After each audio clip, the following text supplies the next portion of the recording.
maanta waxaa noo soo gabagaboobay shirkii oo bilaha ahaa oo looga hadlayay arrimaha horumarka Soomaaliya ee loo yaqaan SDRF waxaan shir gudoominayay ra'iisul wasaare ku-xigeenka Jamhuuriyadda Federaalka Soomaaliya.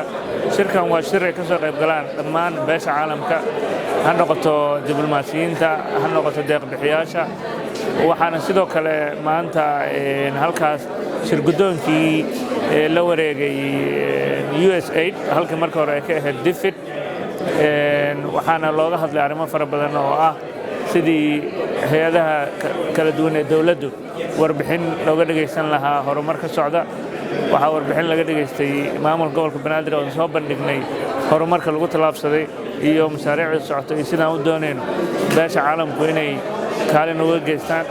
waxaa warbixin laga dhageystay gudoomiyaha guddiga doorashooyinka oo ka warbixisay horumarka u diyaargarowga doorashooyinka dalka. waxaa warbixin laga dhageystay wasaaradda haweenka oo soo bandhigtay mashruuca horumarinta haweenka.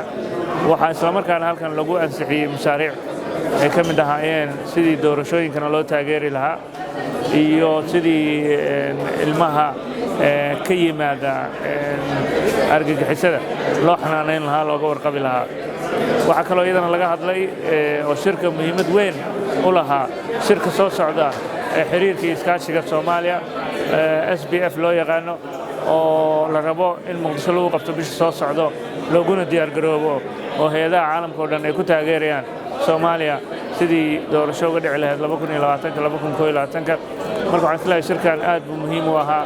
shir gudoonka runtii ra'iisul wasaare ku-xigeenkana wuxuu muujiyey hoggaan isla markaana lagu soo bandhigay ajendayaashii iyo howlihii loo yimid.